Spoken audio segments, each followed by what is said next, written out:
너 지금 나한테 뭐 하는 짓이야? 어떻게 네가 나한테 이럴 수가 있어? 이 은혜도 모르는 배은망덕한 것 같으니라고. 네가 사람 새끼야? 당신이 지금 그런 소리 할 자격이나 있어? 어떻게 아버지한테 그런 짓을 해? 이게 다 천벌 받는 거야. 안녕하세요.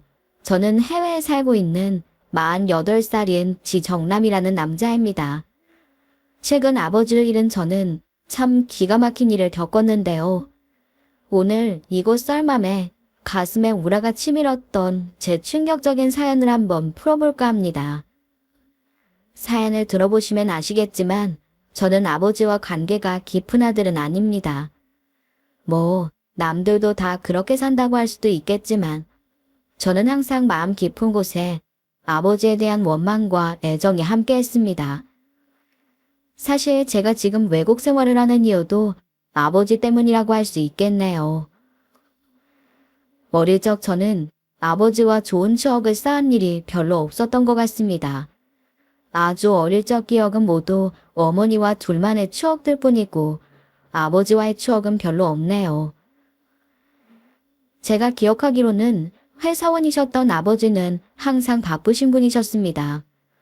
매일 제가 잠든 이후 집에 들어오셨고 주말에는 늦게까지 주무시기 바빴네요. 그 덕에 저는 또래 친구들처럼 부모님 손을 잡고 다 같이 나들이를 가본 기억이 없습니다. 가장의 역할이 집안의 가게를 책임지는 것이라고 한다면 아버지는 가장의 역할을 잘하셨다고 할 수 있겠지만 제 생각은 달랐어요. 하지만 어머니는 그런 저를 보며 이렇게 말씀해 주시곤 하셨네요. 정남아, 아버지도 우리 정남이랑 놀러도 다니고 맛있는 것도 함께 먹고 싶어 하실 거야. 그런데 지금은 너무 하는 일이 바쁘셔서 마음에 여유가 없으실 뿐이야. 우리 조금만 더 기다려보자. 다 우릴 위해 바쁘신 거니. 그때마다 저 역시 고개를 끄덕이긴 했지만 그렇게 말하는 어머니는 항상 외로워 보이셨습니다. 그래서 저도 다른 친구들이 아버지와 캐치볼을 하거나 주말에 나들이를 갔다 왔다는 것을 들으며 항상 부러워만 했네요. 아버지와 가까이 지내고 싶었지만 왠지 모르게 항상 무섭게 느껴지던 아버지에게 선뜻 다가가기가 힘들었던 것 같습니다.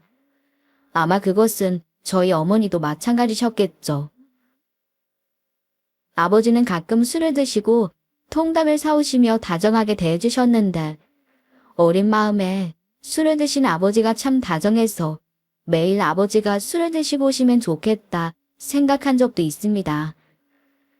그렇게 아버지가 바깥일로 바쁘신 동안 집안에서는 서서히 불행이 들이우고 있었어요. 어린 저는 눈치채지 못한 어머니의 병환이었습니다. 사실 사람이 주변에서 살피지를 않으면 본인 병을 잘 눈치채지 못하는 경우가 많습니다. 남들이 보기에 안색이 나빠도 매일 보는 자기 얼굴에서는 그런 낌새를 잘 못 느끼죠. 아마 저희 어머니도 그러셨던 것 같습니다. 그렇게 소리소문 없이 어머니에게 병이 생겼나 봅니다. 어느 날 제가 초등학교 2학년일 때 학교에서 돌아와 물을 먹으러 주방에 갔더니 어머니가 식탁 옆에 쓰러져 계신 게 아닙니까? 너무 놀란 저는 119에 전화를 걸어 신고를 했습니다. 보통의 아이라면 아마 아버지에게 먼저 연락을 하지 않았을까요? 그런데 저는 아버지를 불러야겠다는 생각은 먼저 하지 못하고 당연히 119에 전화를 했죠. 이것만 보더라도 제게 아버지의 존재가 얼마나 희미했는지 잘 느끼실 겁니다. 그렇게 저의 신고로 병원으로 실려가신 어머니는 그제서야 본인의 몸 상태를 알게 되셨습니다. 유방암이셨답니다. 그렇지만 아무것도 모르고 병원 의자에 앉아 간호사 누나가 주신 사탕을 먹으며 엄마를 기다리던 어린 제가 제 어머니에게 큰일이 닥쳤다는 것을 알아차리기는 어려웠습니다. 당시에 어머니가 아버지께 연락을 안 하신 건지 아니면 연락을 받으셨지만 아버지가 못 오신 건지 그것은 모르지만 그날 병원에는 우리 모자 2사람뿐이었어요. 충격적인 사실을 알게 되신 어머니가 얼마나 힘드셨을까요? 그런 어머니는 제게 별 내색 없이 제 손을 잡고 병실에 나와 제게 햄버거를 사주셨습니다. 엄마가 얼마나 심각하게 아픈 줄도 모르던 저는 괜찮다는 말을 하며 오랜만에 햄버거를 사주시니 그저 좋아하기만 했죠. 그때 저희 어머니 심정이 어떠셨을지 차마 상상도 되지 않네요. 제게는 항상 밝고 긍정적인 모습만 보여주시던 어머니는 제게 끝까지 병을 숨기려고 하셨습니다. 물론 그마저도 오래가지 못했지만 말입니다. 아마 발견했을 때 이미 어머니 상태가 안 좋으셨던 것 같습니다. 검사 결과를 들으러 아버지와 함께 병원에 다녀오신 어머니가 그날 새벽 제 머리맡에 앉아 숨지게 오시는 모습을 꿈결에 본 것만 같습니다. 아마 병을 아시고서 제가 가장 걱정이 되셨겠죠. 저도 이제 아이를 낳아 길러보니 내 아니보다 아이 생각이 먼저 들더군요. 그러니 그 당시에 제 어머니도 아마 본인의 아픔보다는 제 걱정을 더 하셨을 때죠. 그렇게 병을 얻게 된 어머니는 그 뒤로 치료 때문에 집에 잘 계시지 못하셨습니다. 그래서 저희 할머니가 저를 대신 돌봐주러 오셨죠. 할머니, 엄마 언제 와요? 엄마 병원에 있어요? 그래. 엄마는 병 고치러 병원 갔다. 엄마 치료받고 건강해지면 올 거예요. 걱정하지 말어. 할머니, 엄마가 보고 싶어요. 으이구 내 새끼, 짠해서 어쩔까. 이 어린 놈을 두고 어찌할겨. 결국 어머니는 1년을 버티지 못하고 제 곁을 떠나셨습니다. 생전 처음 보는 장례광경에 겨우 초등학교 3학년이었던 제가 무엇을 알았겠습니까? 앞에는 엄마 사진이 놓여있고 저는 팔에 띠를 두르고 아버지 옆에 서서 문상객을 맞았습니다. 여러 사람들이 와서 아버지에게 인사를 하고 가고 나에게는 눈물을 보이는 모습이 무슨 상황인지 이해하기 어려웠습니다. 그러나 아무도 설명해주지 않았지만 제 스스로 이제 엄마를 볼 수 없다는 것을 느꼈던 것 같습니다. 아무렇지 않은 줄 알았던 제가 어머니의 부재를 느낀 것은 장례가 모두 끝이 나고 집으로 돌아가서였습니다. 언제나처럼 다녀왔습니다 하고 집 안으로 들어서는데 아무도 반기는 이가 없더군요. 아버지는 저를 앉혀두고 말씀하셨습니다. 정남아, 잘 들어라. 엄마는 아파서 하늘나라로 갔어.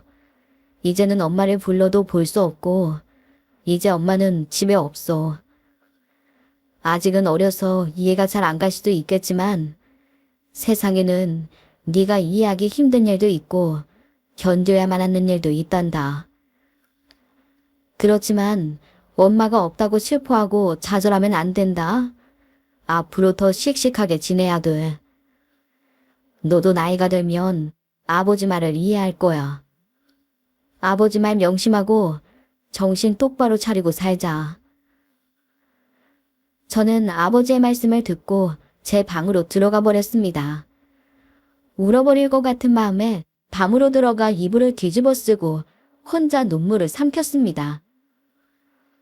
어린 제게 아버지가 해준 그런 이야기는 별로 도움이 되지 않았던 것 같습니다. 그냥 저를 안아서 토닥여 주셨으면 더 좋으련만. 평소에도 제게 멀고 어렵게만 느껴지던 아버지에게 제 감정을 드러내기 힘들었네요. 그 뒤로는 오로지 저 혼자 버텨내야 했습니다. 물론 당시에 아버지도 많이 힘드셨겠지만 저는 어머니를 잃은 슬픔과 아버지에 대한 원망이 뒤섞여 혼란 그 자체였어요. 그리고 어머니를 잃은 저를 위로해주지 않으시는 아버지에 대한 서운함까지요. 그 뒤로 아버지는 어머니에 대해 한 번도 말씀을 꺼내신 적이 없으십니다. 아버지는 여전히 바쁘셨고 어머니가 안 계시니 저는 아버지와 점점 더 멀어지게 되었죠. 바쁘신 아버지를 대신해 할머니가 저를 돌봐주셨습니다. 어린 저를 돌봐주시던 할머니는 제게 어머니 같은 분이셨습니다. 가끔 아무 말 없이 앉아있던 저를 보시며 제 마음을 눈치채신 할머니는 저를 끌어안고 눈물을 훔치시며 자장가를 불러주곤 하셨어요. 그럼 저는 울렁이는 마음을 위로받으며 어느새 잠이 들곤 했죠. 어머니가 제 곁을 떠날 당시에도 고령이시던 할머니는 제가 중학생이 되던 때 제 곁을 떠나셨습니다. 그나마 의지하던 할머니까지 곁에 없으니 저는 더 이상 마음을 의지할 곳이 없었어요. 아버지와의 관계는 그때까지도 똑같았습니다. 아니, 제가 나이를 먹으면서 점점 더 멀어졌던 것 같습니다. 할머니까지 돌아가신 후로는 저와 아버지의 관계가 더욱 단절되어 우리 부자는 아무런 소통도 없었네요. 그나마 중간 역할을 하던 사람들이 모두 사라지니 말입니다. 할머니마저 돌아가시고 몇 년 뒤 제가 고등학생이 되던 때 갑자기 아버지가 새어머니라며 누군가를 데리고 오셨습니다. 이미 머리가 자란 저는 그 상황이 이해되지 않았습니다. 아버지가 대뜸 앞뒤 설명도 없이 이제 새어머니와 함께 지낼 것이라며 처음 보는 아주머니를 데려오셨는데 다 큰 아들 앞에 갑자기 모르는 사람을 데려와 놓고 한 집에 살으라고 하면 누가 쉽게 이해가 되겠습니까? 자, 네 새어머니다. 앞으로 잘 지내거라. 알았지? 누가 제 어머니입니까? 이렇게 아무나 데려와서 새어머니라고 하면 제가 쉽게 받아들일 줄 아셨어요? 뭐, 이놈이 지금 아버지 앞에서 뭐 하는 거냐? 아버지, 정말 해도 해도 너무하시네요. 어떻게 평생을 그렇게 혼자만 알고 이기적으로 사세요? 저는 같이 못 사니까 두 분이 행복하게 사세요. 뭐? 이놈이 그래도... 그때 저는 새어머니에 대한 거부감보다는 제게 아무 설명도 관심도 없는 아버지에 대한 원망과 분노가 컸습니다. 거기에 평소 어머니에 대한 그리움과 애착이 많았기에 더 반감을 가졌던 것 같네요. 저는 그 길로 난생 처음 가출을 하게 되었습니다. 그렇다고 딱히 갈 곳도 없던 저는 24시 패스트푸드점에서 하루를 보내었어요. 갈 곳은 없었지만 집에 다시 가고 싶지는 않았습니다. 모르는 사람과 함께 살 자신도 없었고 엄마가 죽고 아버지가 새 살림을 시작하는 것도 보고 싶지 않았습니다. 그렇지만 저는 어렸고 돈도 없고 그리고 학교는 꼭 가야만 했죠. 결국 아침 일찍 몰래 가방을 가지러 집에 들어가던 저는 밤새 저를 기다린 것처럼 보이는 아버지를 발견했어요. 아버지는 제가 현관을 열고 몰래 들어가는 모습을 보시고도 별 말씀이 없으셨습니다. 밥 먹고 가라. 그저 이 말씀만 하시고는 방으로 들어가셨습니다. 식탁에는 아버지가 하신 건지 서툴게 말려있는 계란말이와 멀건 된장국과 밥이 놓여 있었습니다. 생전 처음 받아보는 아버지의 밥상이었습니다. 평생 제게 라면 한 번 끓여주신 적이 없던 분이셨는데 그래도 집을 나간 자식이 걱정이되셨는지 제 아침상을 차려주신 것을 보니 아버지의 작은 애정이 느껴지더군요. 정말 우습지만 집을 뛰쳐나갔던 제 마음이 눈 녹듯 사르르 풀어지는 겁니다. 저는 마지막으로 아버지를 이해해보기로 했습니다. 물론 새어머니는 싫었지만 어차피 2년만 더 버티면 저도 성인이 되고 대학을 가면 독립해서 지내면 되겠다 생각을 하며 참았네요. 새어머니가 싫었던 것은 아버지의 전에 없던 다정함 때문이었던 것 같기도 합니다. 두 분이 어디서 만나셨는지는 모르겠지만 어머니에게 늘 차가웠던 아버지가 새어머니에게는 다정한 듯 구시는 걸 보니 제 마음이 참 쓰리더군요.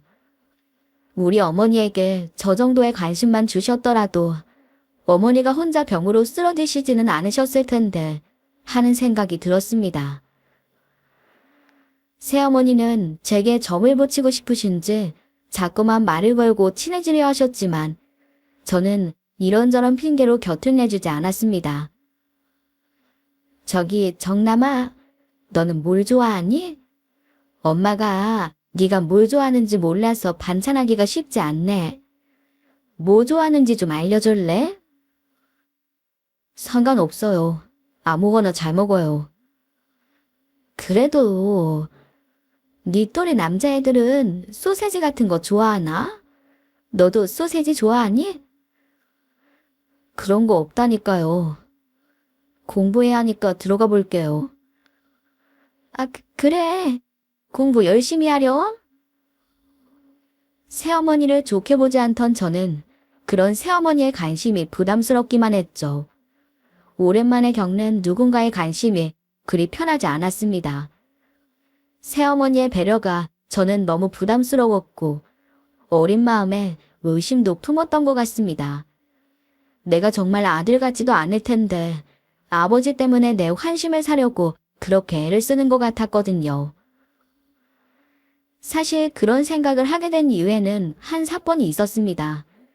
그날은 평소와 달리 시험 때문에 학교가 일찍 끝나는 날이었습니다. 낮에 집에 가는 일은 별로 없었으니 평소에 새어머니가 뭘 하고 계시는지는 알 수 없었지요. 집으로 들어가려는데 현관문이 다 열려 있더군요.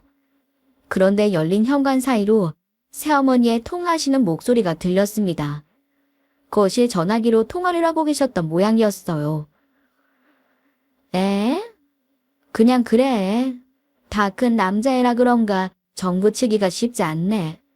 모든 사사건건 싫대. 내가 얼마나 더 참을 수 있는지 모르겠네. 뭐? 그러게나 말이야. 애미 없이 자라서 그런가. 뭐, 몇 년만 참아봐야지. 내가 애라도 낳으면 떵떵거리는 건데 절대로 둘째는 안 된다니까. 응, 그래.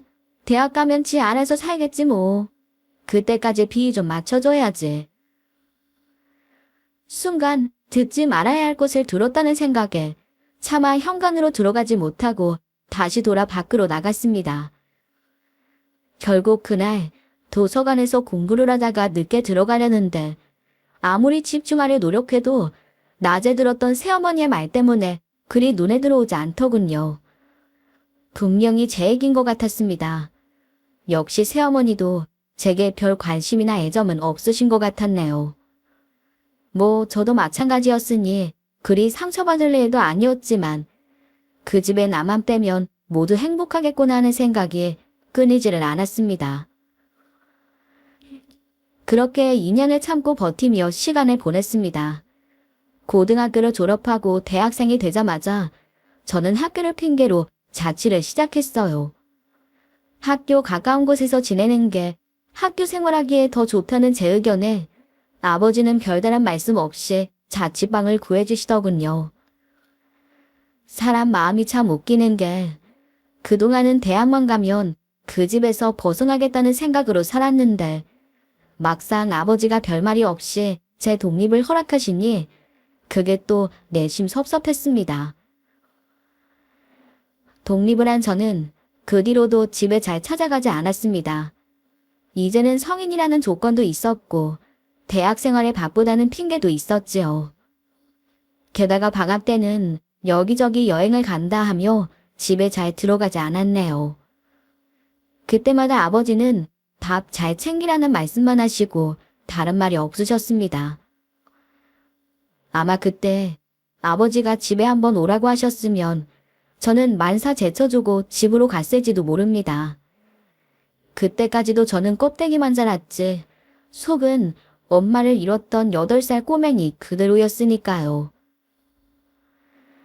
그 뒤로 저는 2학년을 끝내고 학교를 휴학하고 군대를 다녀왔고 다시 복학을 하면서는 아르바이트를 시작했습니다. 1, 2학년 때야 학교 생활에 적응한다는 핑계로 놀기도 하고 아버지가 주시는 생활비로 지냈지만 나이가 먹으면서 저도 아버지 곁을 아주 독립을 해야겠다는 생각이 들더군요.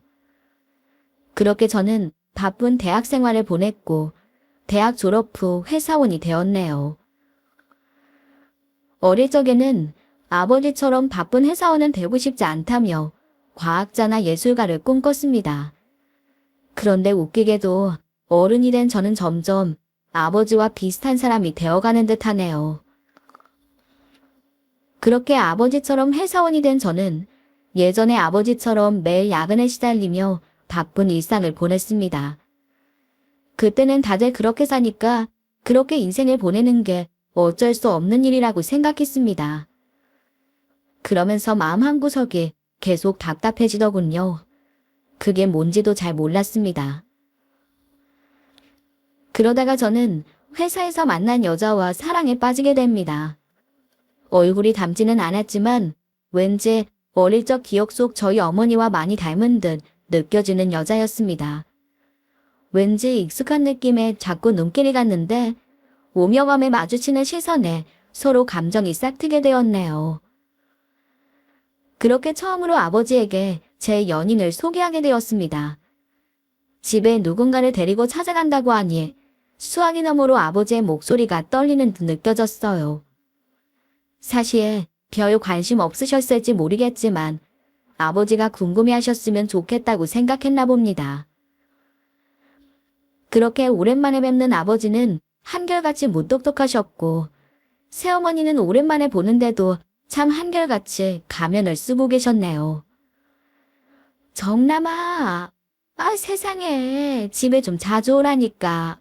얼굴 다 잊어먹겠어, 응? 아유, 얘 살 빠진 것 좀 봐.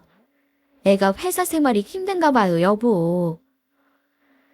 그래, 들어와라. 실례하겠습니다. 어머나, 내 정신 좀 봐. 지금 우리 아들 걱정할 때가 아닌데. 허허허. 아가씨, 반가워요. 멀리까지 오느라 힘들었죠? 어서 들어와요. 내가 차려내올게요. 사실 여자친구에게 새어머니에 대해 많은 이야기를 하진 않았습니다.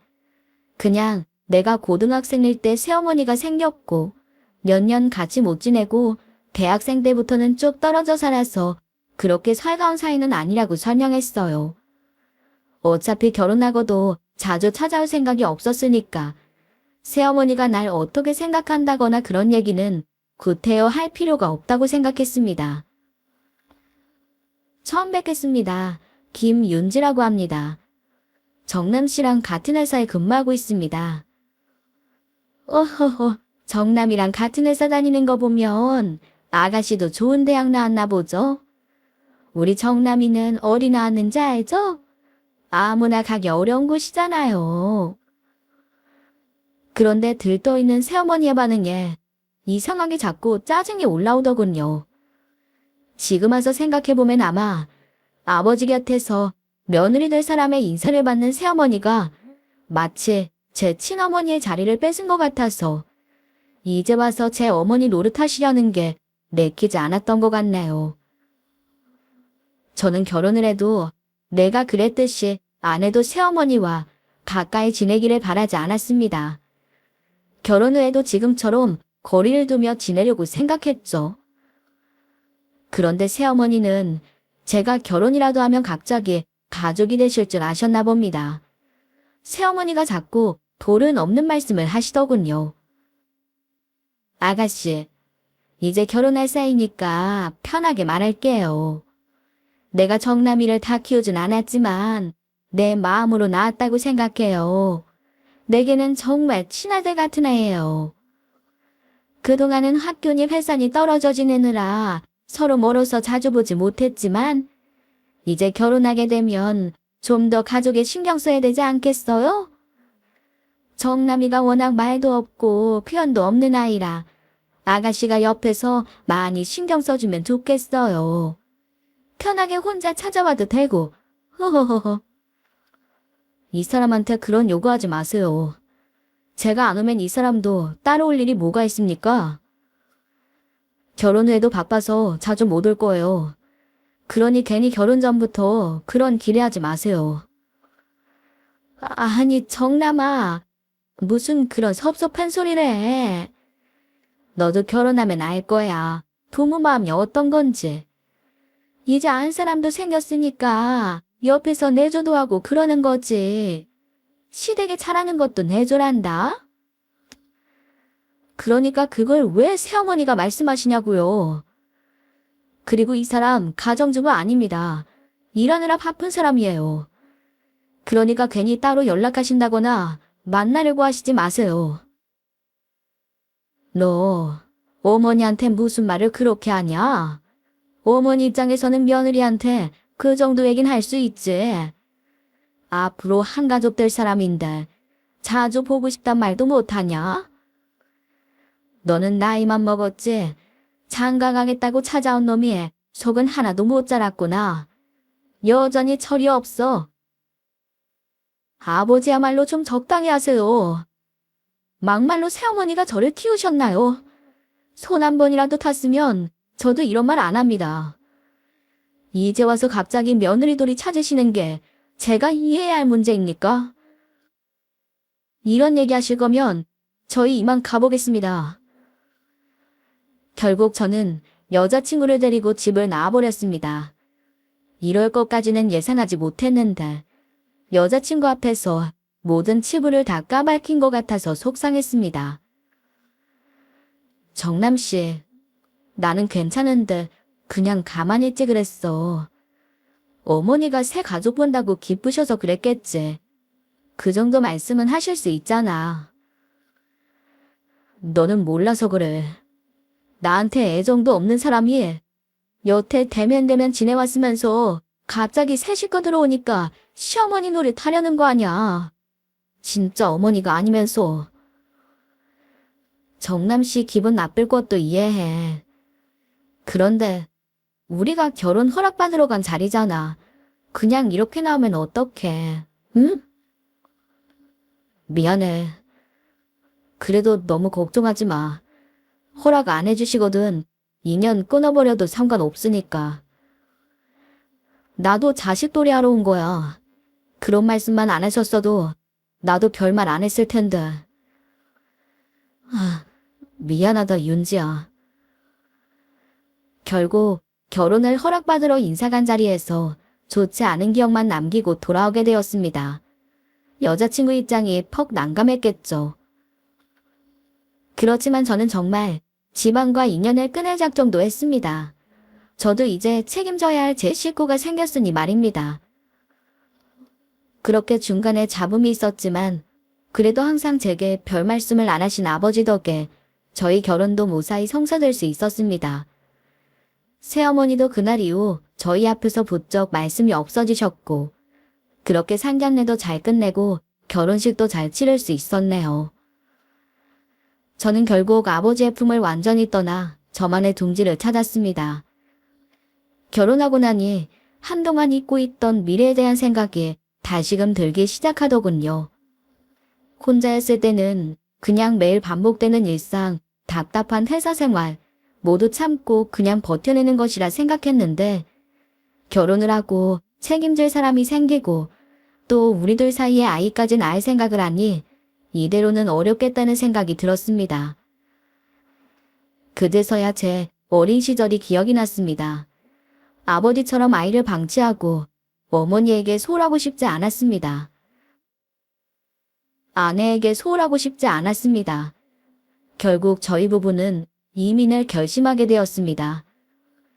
물론 타국에서 이방인으로 삶을 시작하는 게 쉬운 결정은 아니지만 당시 팍팍한 한국살이에 어려움을 느꼈던 저희는 아이를 위해서도 그 길이 맞다고 생각했죠.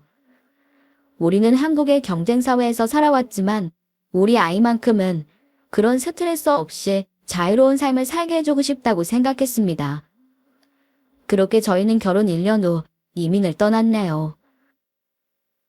사실 이민에는 아버지의 영향이 컸습니다. 절대로 아버지처럼 살지 않겠다는 제 의지와 한국 가정에서 시댁을 소홀히 할 수 없을 제 아내에 대한 배려 때문이었습니다. 결국 저는 결혼과 함께 아버지와 더욱 멀어지게 되었어요. 물론 이민을 간 뒤에도 1년에 두세 번씩은 꼭 한국에 돌아왔습니다. 처가 식구들도 보고 제 친구들도 만나야 했으니까요. 물론 저희 집도 찾았지요. 그렇지만 그 집에서 잠을 잔다거나 긴 시간을 보내지는 않았습니다. 그저 제 마지막 남은 아들의 도리를 했을 뿐이었네요. 얼마 후 저희가 이민 생활에 익숙해질 때쯤 첫 아이를 낳게 되었습니다. 저를 닮은 아들이었어요. 아이를 낳고 보니 저도 성격이 많이 누그러지더군요. 문득 아버지 생각을 하게 되는 날이 많았습니다. 아내와 둘이 지낼 때와는 다른 책임감이 생겼습니다. 그 시절 아버지도 이런 마음이셨을까요? 물론 저는 아이들에게 제가 받은 상처를 대물림하고 싶은 생각이 없었기 때문에 일을 줄이더라도 아이들과 시간을 많이 보내는 편을 택했지만 아이를 키우니 확실히 이전보다는 아버지에 대한 이해가 조금은 생겼던 것 같습니다. 아버지는 손자가 많이 궁금하신지 아내를 통해 자주 연락을 주셨어요. 가끔은 제가 먼저 아버지에게 연락을 드리기도 했습니다. 여전히 무뚝뚝하셨지만 저도 아버지도 많이 달라졌다는 증거였죠. 그 사이 3살 터울의 둘째도 나왔습니다. 이번에는 아내를 닮은 예쁜 딸아이였네요. 아버지가 그렇게 좋아하시는 모습을 처음 본 것 같았어요. 큰애를 낳았을 때도 많이 좋아하셨는데 손녀는 더 반기시더라고요. 이번에는 아버지가 직접 오셔서 보고 싶어 하셨거든요. 처음으로 저희 아버지가 제가 사는 곳을 방문하신 거예요. 평소 뇌경색 증세와 고혈압이 있으신 아버지가 비행을 하시는 게 무리가 있으셨지만 그때만큼은 꼭 오시고 싶어 하셔서 말릴 수 없었습니다. 물론 새어머니도 함께 오셨죠. 그맘때쯤엔 새어머니와도 이전보다는 편안한 사이로 지내었어요. 저도 벌써 애가 둘이고 나이도 먹을 만큼 먹었으니 이전처럼 모든 감정을 표현하며 살지 않았네요. 새어머니도 그 정도면 만족을 하시는 눈치라 더 이상의 잡음도 없었습니다. 아버지가 제가 사는 나라로 날아오시고 저희 집에서 한동안 머물다 가셨습니다. 아버지와 그렇게 시간을 보낸 게 태어나 처음이었던 것 같네요. 오랜만에 아버지를 뵈니 어쩐지 부쩍 늙으신 듯 보이더군요. 제게 아버지는 항상 매서운 눈매에 꼿꼿하신 분이셨는데 어느새 나이 들어버린 아버지의 모습을 보니 뭔가 울컥하는 감정이 올라오더라고요. 이제 아버지도 나도 많이 늙었구나. 애처로운 마음이 들었습니다. 그 뒤로는 저도 더 자주 안부 전화를 드리고 아버지와 대화를 많이 나눌 노력을 했습니다. 아버지는 말수가 많지 않으셨지만 이번에는 제가 더 다가가려 노력했네요. 별것 아닌 시시콜콜한 이야기들을 했습니다. 아버지, 오늘 점심은 뭘 드셨어요? 저는 오늘 여기 타운에 있는 일식당에 갔어요. 여기 일식당은 한국분이 운영하셔서 잘해주시거든요. 아버지 오셨을 때 같이 가서 인사드렸으면 좋았을 텐데 그게 아쉽네요. 그래. 잘 지내지? 그럼요, 잘 지내죠. 둘째가 벌써 많이 컸어요.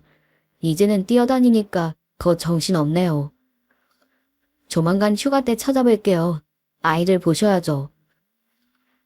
아버지와 가깝게 지내게 되니 왠지 제 마음도 이전과는 달리 한결 가볍고 즐거운 마음이었습니다. 아버지가 얼마나 더 사실지는 모르지만 그때까지 이렇게 잘 지내고 싶다고 생각했어요. 하지만 그런 찬란한 일상은 제 예상보다 더 빠르게 끝이 났죠. 이제 제 나이도 40, 아버지 나이 벌써 70 가까이 되셨네요. 아직 칠순도 안 맞으셨는데 아버지에게 갑자기 변고가 생겼습니다. 어느 날 새벽 다급하게 걸려오는 국대전화에 뭔가 일이 생겼구나 예상했던 것 같습니다. 새어머니에게 걸려온 전화였죠. 정남아, 어떡하니? 어쩜 좋지? 네 아버지가 갑자기 쓰러지셨다. 예, 아버지가 쓰러지시다뇨. 괜찮으세요? 지금 병원이세요? 그래, 지금 119 불러서 아버지 병원에 모셔왔어. 급업대원 말로는 뇌출혈 같다는데 차에 계시다가 갑자기 쓰러지셨다. 네 아버지 어쩌면 좋니? 일단 아버지 상태 보시고 또 연락 주세요. 저도 바로 갈게요. 어머니, 부탁 좀 드려요. 그래. 너무 걱정하지 말고 내가 또 연락하마. 결국 저는 가족들을 두고 급하게 한국으로 들어갔습니다. 뇌출혈이라니 혹시 크게 잘못된 건 아닐지 걱정이 많았습니다. 급하게 병원에 찾은 저는 아버지 모습에 깜짝 놀랄 수밖에 없었네요. 평소 뇌경색이 있던 아버지가 뇌출혈로 쓰러지시면서 몸에 마비가 오신 겁니다. 일그러진 얼굴로 저를 반기는 아버지를 보니 심장이 쿵 떨어지는 것 같더군요. 평생 병 없이 건강하게 사실 줄만 알았는데 병 앞에 장사 없다는 옛말이 맞았나 봅니다. 결국 어눌하게 대화를 하시고 사지가 불편해지신 아버지는 도움이 필요한 몸이 되시고 말았네요. 당장 제가 들어와서 아버지를 모실 형편도 안 되니 저는 괜찮은 요양원을 알아보려고 했습니다. 아무래도 아버지 요양원에 모셔야 할 것 같아요. 전문 의료진에게 케어를 맡기는 편이 나을 것 같아요. 정남아, 그건 안 된다. 아버지 거기 계시면 답답해서 못 사신다. 그리고 내가 있는데 뭐하러 요양원을 보냈니? 새어머니 마음은 이해하지만 전문 간병인도 아니신데 아버지 혼자 돌보기 힘드실 거예요. 아니다. 내 걱정이라면 하지 말아라. 나는 반평생을 네 아버지만 보며 산 사람이야. 이 사람 내가 돌봐야지. 네 아버지 불쌍해서 그런 곳에 못 보낸다. 내가 돌보마. 저는 요양원을 알아보는 게 좋겠다고 생각했는데 새어머니는 힘들더라도 본인이 아버지를 돌보시겠다고 하시더군요. 아무리 그래도 혼자 돌보시려면 새어머니도 젊지 않은 나이에 벅차실 텐데 괜찮으실까 걱정이 많이 되었지만 본인이 그렇게 하시겠다니 당분간은 새어머니에게 아버지를 맡기기로 했습니다. 사실 저는 새어머니가 힘드실까 걱정이었지. 새어머니가 설마 아버지에게 해코지를 한다거나 관리가 소홀할 거라거나 하는 생각은 전혀 하지 못했습니다. 저한테는 어떤 마음이셨을지 몰라도 아버지에게만큼은 한없이 지고지순하시고 희생적인 새어머니셨으니 말입니다. 게다가 평소 두 분 사이도 각별하셨으니 아버지를 믿고 맡길 수 있다고 생각했어요. 어쩌면 저보다 새어머니가 아버지를 더 생각할 테니 말입니다. 그렇게 저는 새어머니를 믿고 다시 집으로 돌아갔습니다. 그리고 그 뒤 아버지는 새어머니가 돌보셨고 제가 따로 부탁드리지 않았는데도 새어머니는 제게 아버지 사진과 식사 사진을 찍어서 보내셨습니다. 불편한 아버지 먹여드리기도 쉽지 않을 텐데 매 끼니를 정성껏 차려 먹이고 제게 걱정 말라며 연락을 주시는 새어머니께 사실 꽤 감동했던 것도 사실입니다. 아무래도 아버지 입장에서도 모르는 환자들과 생활하시는 것보다 편한 집에서 가족 돌봄받으며 지내시는 게 낫지 싶었네요. 그런데 새어머니의 그런 지극정성에도 아버지의 상태는 나날이 안 좋아져 갔습니다. 병원에서도 유지하는 정도로 만족하셔야 한다며 기대를 접으라 하더군요. 저는 아버지가 돌아가실 때 돌아가시더라도 몸 건강히 즐겁게 지내시다가 돌아가시기를 바랬는데 참 인생이 내 마음대로 되는 게 하나 없었습니다.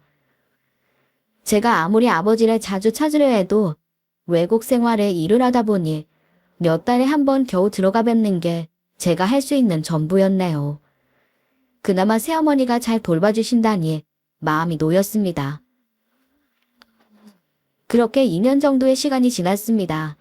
그동안에도 아버지는 큰 차도가 없으셨죠. 그래도 조금만 더 아이들 크는 거 보고 가시면 좋겠다고 생각했는데 갑작스럽게 새어머니에게서 연락이 왔습니다. 정남아, 어떡하니? 아버지가 얼마 안 남으신 것 같다. 울며 제게 전화를 해주신 새어머니는 아버지가 부쩍 식사를 못 넘기시고 의식을 잃으시는 일이 많다며 의사가 마음의 준비를 하라고 했다며 제게 전하셨습니다. 갑작스러운 소식에 저는 가족들과 함께 아버지를 찾았습니다.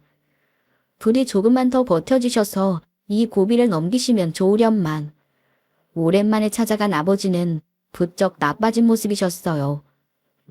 링거의 의지에 겨우 의식을 차리시는 아버지는 꼭 제 눈을 바라보며 뭔가 말씀하고 싶은 눈치셨습니다. 그러나 아무 말 못하시는 아버지를 보며 제가 할 수 있는 일이라곤 아이들 얼굴을 보여드리고 불편한 손을 꽉 잡아드리는 일밖에 없었네요. 그렇게 며칠간 아버지 의식은 희미해져만 갔습니다. 그렇게 결국 아버지는 제 손을 잡고 세상을 떼시고 말았어요. 처음으로 아버지 앞에서 울어봤던 것 같습니다. 아버지 얼굴로 제 눈물이 떨어졌습니다. 아버지 얼굴에 흐른 제 눈물을 닦아드리려 아버지를 가까이서 살피다 보니 이상한 것들이 보이더군요. 아버지 귀나 몸 곳곳에 작은 멍자국들이 보이는 겁니다. 뭔가 싶어서 자세히 들여다보는데 마치 누가 꼬집은 것처럼 이곳저곳 잘 보이지 않는 곳에 멍자국들이 생겨나 있는 게 아니겠습니까? 갑자기 새어머니가 수상하게 느껴졌습니다. 혹시 내 편견에 잘못 생각하는 것은 아닐까 싶어서 직접 묻지는 못하고 새어머니 휴대폰을 몰래 가져와 화장실에서 들여다보았습니다. 지금 생각하면 아마 어떤 감에 의한 행동이었던 것 같네요. 그래서 저도 모르게 들고 온 새어머니 핸드폰에서 저는 충격적인 진실을 알게 되었습니다. 누군가와 나눈 문자에는 온통 수상한 대화뿐이었어요. 어때? 아직 오락가락해? 이제는 내가 얼굴에 대고 욕을 해도 반응이 없네. 보험은 어떻게 됐어? 죽기 전에 명의 다 바꿔놔야 되는데 꽁꽁 숨겨놨네. 이 만할 영감탱이. 아들은 이상한 눈치 없고 철석같이 믿고 있지. 아들 알기 전에 처리해야지. 오늘은 어때? 아, 귀찮아 죽겠어. 영감탱이 명줄도 게이지. 내가 죽어라 해도 안 죽네. 수상한 문자 내용에 저는 핸드폰을 모두 뒤질 수밖에 없었습니다. 그렇게 열어보게 된 사진첩에는 새어머니가 아버지를 학대한 정황들이 빼곡하게 들어있더군요. 그 문자 속 대화 상대와 공유하려고 찍은 것인지 아버지를 꼬집고 핥힌 사진들이 수십 장 찍혀 있었습니다. 사진 속 아버지는 제가 그동안 받아보았던 사진 속의 모습과 너무나 달랐습니다. 표현도 제대로 못하시고 얼마나 괴로우셨을지 차마 상상조차 할 수가 없더군요. 학대도 학대지만 그동안 얼마나 방치를 해둔 건지 사진 속의 아버지는 며칠은 씻지 못한 것처럼 보였네요. 환자를 이렇게 방치해도 범죄인데 그걸 자기 손으로 남겨둔 새어머니라는 작자가 치가 떨렸습니다. 저는 당장에 그 여자에게 사진을 보여주며 따져 물었습니다. 당신, 그동안 아버지한테 무슨 짓을 한 거야? 그게 무슨... 너, 내 핸드폰 열어봤니? 뭐 숨길 거라도 있나 보지? 여기 잔뜩 있던데. 그동안 우리 아버지한테 무슨 짓 했어? 그냥 짜증나니까 나도 화풀이 정도 한 거지. 그거 가지고 난리야. 그게 무슨 학대야? 당신, 노인이나 환자를 이렇게 방치하고 언어폭력을 하는 것도 학대야. 당신 쇠고랑 찬다고. 아버지 일찍 돌아가신 것도 다 당신 때문 아니야. 그때 요양원 안 보내겠다고 할 때 의심했어야 했어. 처음부터 이럴 작정이었어. 말 조심해. 나도 1년은 열심히 했어. 김경에 효자 없다고 너라도 나같이 했을 거다. 당신, 아버지 재산이 탐이 나서 곁에서 감경한다고 한 거야. 기껏 간호했더니 보험이고 뭐고 다 아들 앞으로 해놓고 내가 내 살궁리 하겠다는데 네가 무슨 참견이야? 네가 언제 나를 애미 취급이라도 했니? 당장에 네 아버지 죽으면 나는 거덜나서 쫓겨나는 거 아니야. 아들 취급 안 한 거는 당신이야. 당신이 날 어떻게 생각했는지 내가 정말 몰랐을 줄 알아. 조심성 없기는 예나 지금이나 똑같군. 앞으로는 잘 좀 숨겨봐. 결국 저는 가정폭력과 학대 정황이 의심된다고 바로 경찰에 신고했습니다. 갑작스럽게 들이닥친 경찰에게 제가 증거 사진들을 보여주었고 그 길로 그 여자는 경찰 조사를 받게 되었네요. 뭐 하는 짓이야? 어떻게 이럴 수가 있어? 이 은혜도 모르는 폐은망덕한 것 같으냐고. 당신이 지금 그런 소리 할 자격이 있어? 당신이 어떻게 아버지한테 그런 짓을 해? 너도 평소 말 들었으면 아마 미쳐버렸을 거야. 나도 내 새끼만 낳았어도 이렇게는 안 살았을 건데. 내가 너 때문에 애도 못 가졌는데 돈이라도 제대로 받아야지. 그런데 이제 와서 지 새끼만 챙기는 영감탱이를 내가 어떻게 가만 놔둬? 그 여자가 아버지에게 몹쓸 짓을 한 이유가 결국 돈이었나 봅니다. 저도 예전에 얼핏 듣기로 두 분 사이에 아이를 만들지 않으시겠다고 했는데 아마 아버지가 저를 생각해서 그런 결정을 내리신 건가 싶습니다. 반면에 새어머니는 아이를 갖고 싶으셨나 본데 아버지도 병으로 쓰러지신 마당에 애도 없으니 자기가 설 입지가 없다고 생각한 모양인지 아버지에게 그렇게 분풀이를 한 모양이었어요. 그런데 그 여자도 참 멍청했네요. 그 여자 말대로 아버지가 보험이나 증권은 제 앞으로 해두셨지만 새어머니 앞으로 남겨둔 것도 많았습니다. 함께 사시던 이 집을 포함해서요. 그 여자가 알았다면 아버지에게 그러지 않았을까요? 아버지는 꽤 오래전부터 이 일을 준비하셨던 모양입니다. 이미 법적으로 유언장도 작성해 두셨더라고요. 아버지는 마지막 정리하시는 길에 제가 섭섭하지 않도록 해주고 싶으셨던 것인지 재산권 위임장을 제 앞으로 해두셨고 결국 그 여자는 제 동의 없이는 아무것도 갖지 못하게 된 거죠. 아마 그간의 무심함을 보상해주고 싶으셨는지도 모르겠습니다. 아마 아버지도 새어머니의 이런 만행은 예상하지 못하셨겠지만 말입니다. 결국 자기 손으로 남겨둔 증거들 덕분에 저는 어렵지 않게 그 여자를 고소할 수 있었습니다. 아버지가 고령해 그동안의 학대 증거들이 너무 확실해서 그 여자는 형사처벌을 피하기 어려울 거라 했네요. 결국 저는 새어머니와 법정 싸움까지 가게 되었지요. 아버지가 이렇게 돌아가시고 새어머니의 범죄까지 알게 되니 인생이 너무 허무해집니다. 이렇게 짧게 살다 가실 줄 알았다면 만사 제쳐두고 내가 곁에 있어드리는 건데 후회가 되기도 해요. 언젠가는 정말 미웠던 아버지였는데 이렇게 가시고 나니 그리워지는 것은 어쩔 수 없네요.